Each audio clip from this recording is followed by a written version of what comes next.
अवधूत चिंतन श्री गुरुदेव दत्त श्री स्वामी समर्थ. तुम्हा सर्वांचं माझ्या चॅनलमध्ये खूप खूप स्वागत करते आणि आजच्या या नवीन व्हिडिओला सुरुवात करते. आजच्या ह्या व्हिडिओमध्ये आपण श्रीदेवी महात्म्य दुर्गा सप्तशती अध्याय 12 आणि 13 पाहणार आहोत. चला तर 12व्या अध्यायाला सुरुवात करूया. देवी चरित्राच्या पठणाचे महात्म्य या अध्यायामधून सांगण्यात आलेले आहे. जिची अंगकांती विद्युतलतेप्रमाणे आहे, सिंहावरती आरूढ झालेली जी भीतीदायक वाटते, हातात ढाल तलवार घेतलेल्या अनेक कन्या जिची सेवा करतायत, अशी ही जिने आपल्या हातामध्ये चक्र, गदा, तलवार, ढाल, बाण, धनुष्य व पाश ही आयुधे धारण केलेली आहेत. जिने तर्जनी मुद्रा धारण केलेली आहे. जिचे स्वरूप अग्नीसारखे आहे. जिने आपल्या मस्तकावरती चंद्राचा मुकुट घातला आहे. त्या 3 नेत्र असलेल्या दुर्गा देवीचे मी ध्यान करतो. श्री गणेशाय नमः. श्री दैवे नमः. शंकरप्रिय हे अंबिके, तुझा जय जयकार असो. हे महामाये, तू विश्वाची मूळ प्रकृती आहेस. तुझ्या नामस्मरणाने सगळी संकटे जळून भस्म होतात. अशा तुझ्या पवित्र नामाचे आम्ही सदैव स्मरण करत असतो. हे माते, आता या संसार दुःखामधून तू आम्हाला मोक्षपदाला ने. ह्या चरित्राच्या श्रवणात वा पठणाने अवघे त्रैलोक्य पवित्र होते. देवी म्हणाली, हे देवतांना, जो मनुष्य दररोज एकाग्र चित्ताने व भावपूर्ण श्रद्धेने माझ्या महात्म्याचे पठण श्रवण करील, त्याची सर्व संकटे मी दूर करील. जो कोणी मधुकैटभाचा नाश, महिषासुराचा वध, त्याचप्रमाणे शुंभ निशुंभ यांच्या संहाराच्या कथा यांचे पठण श्रवण करतील, त्याचप्रमाणे कोणतीही अष्टमी, चतुर्दशी व नवमी या दिवशी जो एकाग्र चित्ताने व भक्तिभावाने माझे हे महात्म्य पठण श्रवण करेल, त्याला कोणतेही पाप स्पर्शही करणार नाही. त्यांच्यावरती पापजनित संकटे येणार नाहीत. त्याच्या घरी कधीही दारिद्र्य येणार नाही. त्याला ऐश्वर्याची प्राप्ती होईल. त्याला प्रिय व्यक्तीच्या वियोगाचे दुःख भोगावे लागणार नाही. इतकेच काय, पण त्याला शत्रू, लुटारू, राजा, राज्यकर्ते, शस्त्र, अग्नी, त्याचप्रमाणे पाणी यापासून भीती राहणार नाही. यासाठी सर्वांनी एकाग्र चित्ताने व भक्तिभावाने माझ्या या महात्म्याचे सदैव पठण श्रवण करावे. हे महात्म्य परम कल्याणकारक आहे. माझे हे महात्म्य महामारीजनित सर्व त्रास, त्याचप्रमाणे आध्यात्मिक, मानसिक, आदिभौतिक, प्राण्यांपासून होणारे, आधिवैदिक, देवकृत इत्यादी त्रिविध ताप नाहीसे करणारे आहेत. जेथे दररोज माझ्या या महात्म्याचे विधीपूर्वक पठण चालू असते, ते ध्यान मी कधीही सोडत नाही. तेथे माझे कायमचे वास्तव्य असते. बलिदान, पूजा, होम, त्याचप्रमाणे नवरात्र, महोत्सव या प्रसंगी माझ्या या महात्म्याचे पूर्ण पठण श्रवण करावे. असे केल्याने मनुष्य विधी जाणता किंवा अजाणता माझ्यासाठी पूजा, होम इत्यादी जे काही करेल, त्याचा मी मोठ्या आनंदाने स्वीकार करेन. शरद ऋतूमध्ये जी वार्षिक पूजा, नवरात्र ची पूजा केली जाते, त्यावेळी माझ्या या महात्म्याचे मोठ्या भक्तिभावाने पठण श्रवण करणारा मनुष्य माझ्या कृपेने सर्व संकटामधून मुक्त होतो. तो धनधान्य, संपत्ती, संतती यांनी संपन्न होतो. यात जराही शंका नाही. माझे हे महात्म्य, माझ्या अवतार कथा व युद्धामध्ये मी केलेले पराक्रम ऐकणारा मनुष्य पूर्ण निर्भय होतो. माझे हे महात्म्य श्रवण करणाऱ्याने जो कोणी श्रवण करेल, त्याचे शत्रू नष्ट होतात. त्याचे सर्वत्र कल्याण होते. त्याच्या घरात आनंद, समाधान नांदतो. काही वाईट स्वप्ने दिसली किंवा पीडा निर्माण झाली तर माझे महात्म्य श्रवण करावे. त्यामुळे सर्व संकटे नाहीशी होतात. अशुभ स्वप्ने, शुभ स्वप्ने होतात. लहान मुलांना बालगृह पीडा झाली तर या महात्म्याचे पठणाने त्याची शांती होते. अश्विन शुक्ल प्रतिपदेला यथाविधी कलश स्थापना करावी. शक्य असेल तर उपवास करावा किंवा एकभुक्त राहावे. नवमीला विसर्जन करून पारायण करावे. 9 दिवस देवीची भक्तिभावाने पूजा करावी. तिला सर्व राजोपचार अर्पण करावे. अशाच आजारपण व मासिक अडचण असल्यास मानसिक पूजा करावी. चांगल्या माणसांकडून जप, पाठ, पूजा इत्यादी करून घ्यावे. सर्व अडचणी नाहीशा झाल्यावर ब्राह्मण भोजन व कुमारिका पूजन करावे. 2 ते 10 वर्षे वयाच्या मुलींना कुमारिका असे म्हणतात. 9 कुमारिकांचे पूजन करावे. या नवरात्रीच्या काळामध्ये देवीच्या नाममंत्राचा जप करावा. दररोज देवीची पूजा करावी व देवी महात्म्याचे पठण करावे. देवी महात्म्याचा ग्रंथ हातात घेऊन वाचू नये. ग्रंथाखाली काहीतरी आधार असावा. लंकाधिपती रावण अत्यंत उन्मत झाला होता. त्याने इंद्रादी सर्व देवतांना बंदिवासात टाकले. सर्व देवदेवता रावणाच्या घरी सेवा चाकरी करू लागला. रावण गोब्राह्मणांचा, ऋषीमुनींचा भयंकर छळ करीत होता. त्यांच्या नाशासाठी भगवान विष्णूंनी रामावतार धारण केला. रावणाला अमरत्वाचा वर असल्याने तो अवैध होता. म्हणून ब्रह्मदेवांनी महामायेला जागृत केले. अश्विन शुद्ध प्रतिपदेला देवी जागृत झाली. श्रीरामाला विजय प्राप्त होईल असा देवीने वर दिला. सर्व देवींनी ऋषींनी रावणाचा वध होईपर्यंत जगदंबेची आराधना करण्याचा निश्चय केला. सर्वांनी कलश स्थापना करून 9 दिवस देवीची पूजा केली. चंडीपाठ सुरू केला. श्रीराम आणि रावण यांचे प्रचंड युद्ध सुरू झाले. अष्टमीच्या दिवशी श्रीरामाने रावणाचा वध केला. त्यावेळी सर्व योगिनीसह जगदंबा प्रकट झाली. बंधमुक्त झालेल्या सर्व देवतांनी देवीची यथासांग पूजा करून तिचे स्तवन केले. नवमीच्या दिवशी देवी पूजनाचे फळ फार मोठे आहे. या पूजनाने ऐहिक परलौकिक सर्व प्रकारचे ऐश्वर, सुख, समाधान, यश, कीर्ती मिळते. देवीच्या कृपेने शेवटी देवी लोकाची प्राप्ती होते. देवी म्हणाली, देवतांनो, माझ्या या महात्म्य पठण श्रवणाने दुष्ट दुर्जनांच्या सामर्थ्यांचा नाश होतो. या महात्म्य पठणाने भूत, प्रेत, पिशाच, राक्षस यांचा नाश होतो. माझे महात्म्य पठण करणाऱ्याला माझा सहवास प्राप्त होतो. पुष्य, अर्घ्य, धूप, दीप, गंध इत्यादींनी माझी पूजा केली असता, ब्राह्मण भोजन घातले असता, अभिषेक केला असता, उत्तम पदार्थांचा मला नैवेद्य अर्पण केले असता, दान दिले असता, मी प्रसन्न होते. यातले काहीही न करता केवळ माझे महात्म्य पठण श्रवण केले असतानाही मी भक्तांवरती प्रसन्न होते. या महात्म्य पठणाने पातकांचा नाश होतो. उत्तम आरोग्य व दीर्घायुष्य प्राप्त होते. माझ्या अवतारांचे कीर्तन केले असता सर्व प्राण्यांचे रक्षण होते. माझे युद्धविषयक चरित्र दुष्ट दैत्यांचा संहार करते. या महात्म्य श्रवणाने मनुष्याला शत्रूचे भय राहत नाही.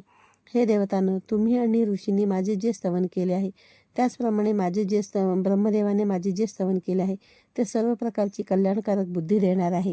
रानावनात निर्जन स्थानी सभोवताली वनवा पेटला असता, लुटारांच्या तावडीत सापडला असता, शत्रूने पकडले असता, जंगलात वाघ, सिंह आदी प्राणी मागे लागले असता, कोपलेल्या राजाने वधाची किंवा तुरुंगवासाची शिक्षा सुनावली असता, महासागरातून प्रवेश करीत असता, प्रचंड वादळाने नाव डळमळू लागली असता, युद्धामध्ये शस्त्रप्रहार झाला असता, अथवा कोणतेही भयंकर संकट आले असता, जे माझ्या या महात्म्याचे स्मरण करतो तो सर्व संकटापासून मुक्त होतो. माझ्या चरित्र प्रभावाने सिंहादी हिंसक प्राणी नष्ट होतात. त्याचप्रमाणे शत्रू किंवा लुटारू माझ्या चरित्राचे स्मरण करणाऱ्यापासून दूर पळून जातात. मेधा ऋषी सुरत राजाला म्हणाले, हे राजा, असे बोलून ती महापराक्रमी भगवती चंडिका सर्व देवतांच्या लेखात एकाएकी गुप्त झाली. मग सर्व देवताही सर्व शत्रूंचा नाश झाल्याने निश्चिंत झाल्या. त्या पूर्वीप्रमाणेच यज्ञभागांचा उपभोग घेत आपापल्या अधिकारांचे पालन करू लागले. अवघ्या जगाचा विध्वंस करणारे महाभयंकर व महापराक्रमी देवशत्रू शुंभ निशुंभ युद्धामध्ये मारले गेले असता उरले सवरले दैत्य पाताळ लोकात पळून गेले. हे राजा, देवी तत्वतः जन्म मृत्यूरहित असली तरी ती पुन्हा पुन्हा अवतार धारण करून जगाचे रक्षण करीत असते. ती भगवती देवीची या जगाला मोहित करत असते. तीच विश्वाला निर्माण करते व तिची प्रार्थना केली असता संतुष्ट होऊन विज्ञान व समृद्धी देते. हे राजा, महाप्रलयाच्या वेळी महामारीचे स्वरूप धारण करणाऱ्या त्या महाकालीनेच अवघे ब्रह्मांड व्यापले आहे. ती महाकालीच वेळोवेळी महामारी होते व तीच अजन्म म्हणजे जन्मरहित असतानाही सृष्टीरूपाने प्रगट होते. ती अनादी देवी व भक्तांची उन्नती करते, भरभराट करते व तीच विनाशकारी अलक्ष्मी म्हणजे दरिद्रता बनवून विनाश करते. गंध, पुष्प, दीप, नैवेद्य इत्यादींनी त्या देवीची पूजा करून तिचे स्तवन केले असता ती धनधान्य, उत्तम संतती, धार्मिक बुद्धी देते व शेवटी उत्तम गती म्हणजेच मोक्ष देते.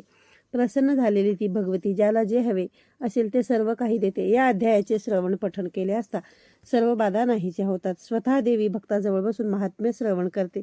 श्री मार्कंडेय पुराणाच्या सावर्णिक मन्वंतरातील श्री देवी महात्म्यातील देवी चरित्राच्या पठणाचे महात्म्य 12वा नावाचा 12वा अध्याय आता समाप्त होतो.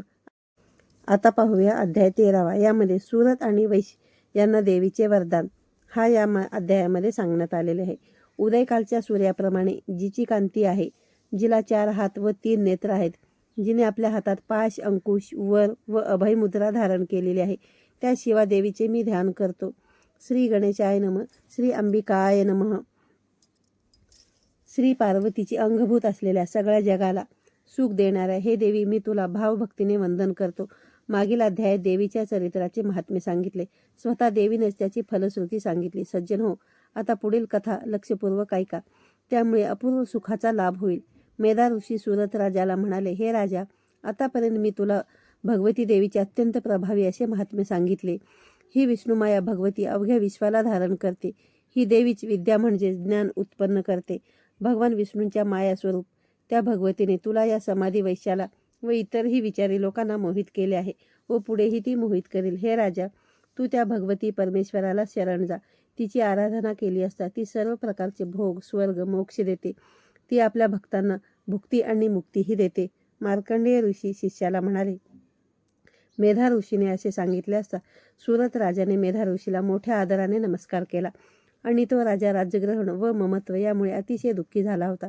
परंतु मेधा ऋषीने केलेल्या उपदेशाने उपरती झालेले राजा आणि समाधी वैश्य दोघेही तपाचरण करण्यासाठी निघाले व देवीचे दर्शन मिळावे यासाठी नदीच्या काठावर जाऊन तपश्चर्या करू लागले. राजा आणि समाधी यांनी देवीची प्रतिमा तयार करून तिची स्थापना केली. ते दररोज देवीची यथासांग पूजा करू लागले. देवी सुक्ताचा पाठ सुरू केला. त्यांनी हळूहळू आहार कमी केला. मग ते पूर्ण निराहार राहून रात्रंदिन देवीची सेवा आराधना करू लागले. अत्यंत एकाग्रतेने ते देवीचे चिंतन करू लागले. त्यांनी आपले रक्त काढून त्याचा देवीला बळी दिला. अशा रीतीने त्यांनी 3 वर्षे देवीची मनोभावे आराधना केली.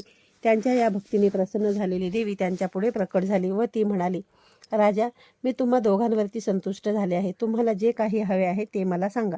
मी तुमच्या सर्व इच्छा पूर्ण करील. मार्कंडेय ऋषी म्हणाले. देवी प्रसन्न झाली असता राजा तिला म्हणाला, माते, माझे गेलेले राज्य याच जन्मी मला परत मिळावे. मला सामर्थ्य दे, म्हणजे मी माझ्या शत्रूंचा त्यांच्या सैन्यासह संहार करीन. पुढच्या जन्मी कधीही नष्ट न होणारे राज्य मला मिळावे. कोटी कल्प गेले तरी माझे राज्य कायम राहावे. मला अमरत्व प्राप्त व्हावे. माझी स्मृती कधीही नाहीशी होऊ नये.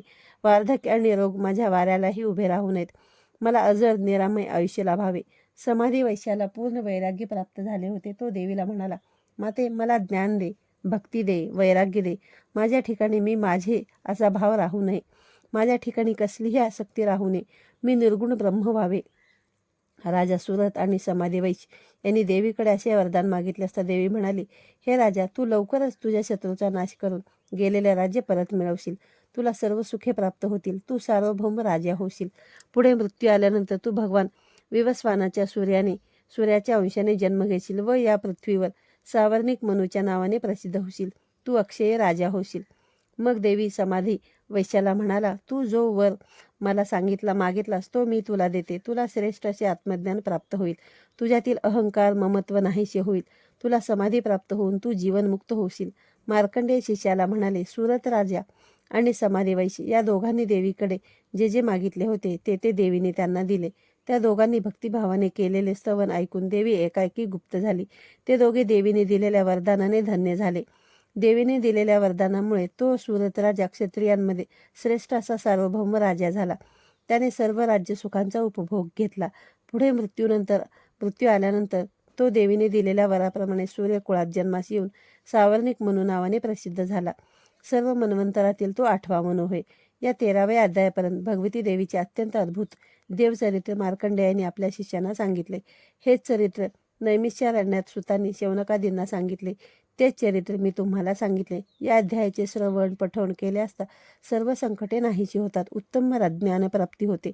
सर्व संपदांची प्राप्ती होते. शेवटी उत्तम प्रगती होते.